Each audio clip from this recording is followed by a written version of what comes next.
Earlier this week, we told you about a Delaware school that temporarily suspended a 6-year-old for bringing a spork to school. Now, although that school reversed its decision, apparently others are now taking its lead.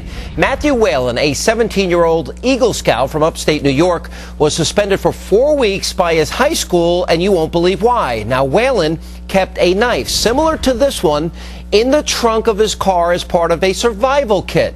Now, the knife, Whalen says, was a gift from his grandfather. Now, Whalen's fate now rests in the hands of the school board, which has the power to reverse this decision.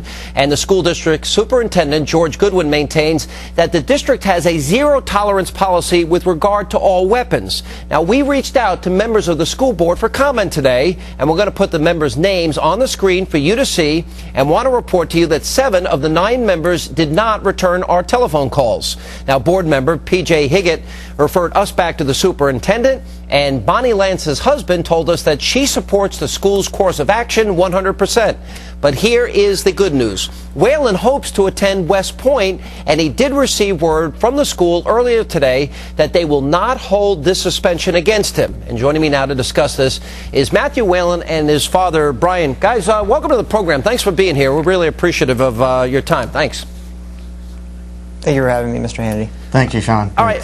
Great pleasure. Matthew, first of all, it was odd to me. First of all, I think it's really smart to have a survival kit in your car. This was in your car. It was locked up, and the school comes up to you and says, do you have a knife on you? Why don't you walk us through what happened? I was called to the vice principal's office and asked if I had a knife on my person, and I told them I didn't. And they asked me if I owned a knife, and I told them, yes, I'm a soldier, and I'm an Eagle Scout, I own a knife. And they asked me, is it in my car or anything like that? And I told them, yes, it's located in my car right now. And they, from there, they told me to bring them down to the car, open it up, and show them. And at that point, I thought it was just, they thought I had a big knife, and it was just a little 2-inch thing, and I figured, it's not a weapon under New York State law, there's no problem with it. So I brought them down and showed them the car and the knife, and they told me that I had a weapon on school property and had to be suspended. All right, and the principal even admitted, from what I had read, that in fact you had no intent to use the knife, and the knife was not accessible to you, correct? Yes, the principal said that in a recorded superintendent's hearing. And they brought in a police officer, and the police officer said you're not breaking any laws.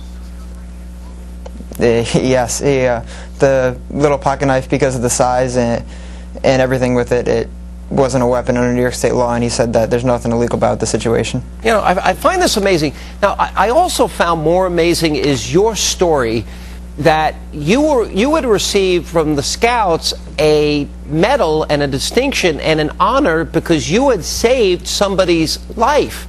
And I want to know if you can, share the context of how that happened with our audience. Yes, when I was 13, I was on a sporting trip down to Virginia with some family members, and while there at a hotel, my cousin had a allergic reaction to some medication, and she was unconscious and unresponsive, and she wasn't breathing. So I performed CPR on her until medical officials arrived on the scene. Which could probably explain, and I'm just assuming here, tell me if I'm wrong, why you might have a survival kit with you at all times. One of the motto, always be prepared, right? Yes, I feel being prepared in any circumstance is a good idea, and it's better to have something and not need it than need something and not have it. All right, let's talk about, first of all, you originally were suspended for 5 days, and then they tacked on another 15 days. Can you explain those circumstances? I was told that I had to go to a superintendent's hearing because a principal can only suspend a student legally for only 5 days. So I had to go to a superintendent's hearing to see if they could suspend me for further. And that the superintendent wasn't even at, and neither was the vice principal who originally suspended me. It was just the athletic director and the principal. And from there, I received notice that I'd be told of my fate, and I received a phone call from the principal later that day, and I was told that I had another 15 days of suspension.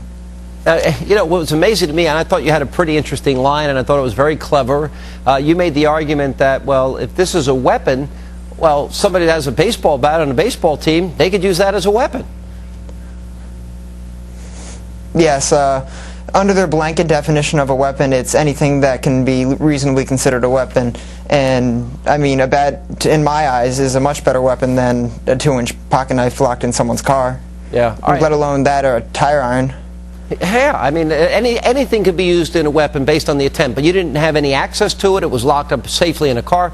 All right, now, explain to me, first of all, I love the fact that you're a young man and you have this ambition. West Point is one of the greatest colleges that I think anybody can go to. And you got word today from West Point that they will not hold this against you. How did it come to their attention that they responded that way to you? Some news stations called them, and also some people told me that they wrote to West Point about the issue just so that I wouldn't be negatively affected by this when they saw it, and they'd pay closer attention to the issue rather than just passing me over, seeing that I had a weapon on school property charge, and that wasn't really the case. Right. All right, Brian, as the dad, what's your reaction to this? I understand that you're not considering any type of lawsuit, but there is a potential that your son is going to be suspended for 20 days. Your reaction? Initially, when it was just the first 5 days, we were really concerned and just surprised by it. After the hearing, we thought, based on the attitudes of the principal and the appointee of the superintendent that ran the hearing, that it was just going to be dismissed and he'd be allowed right back in school. So, we were irritated by it, but it was something that we thought we could get through.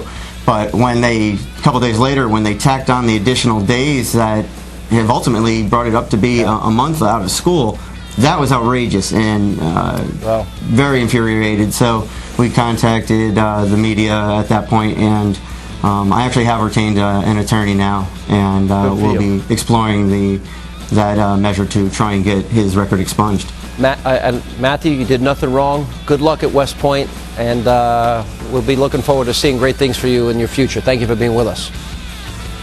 Thank you, Mr. Hannity. I appreciate it. Thank you very much. All right. Well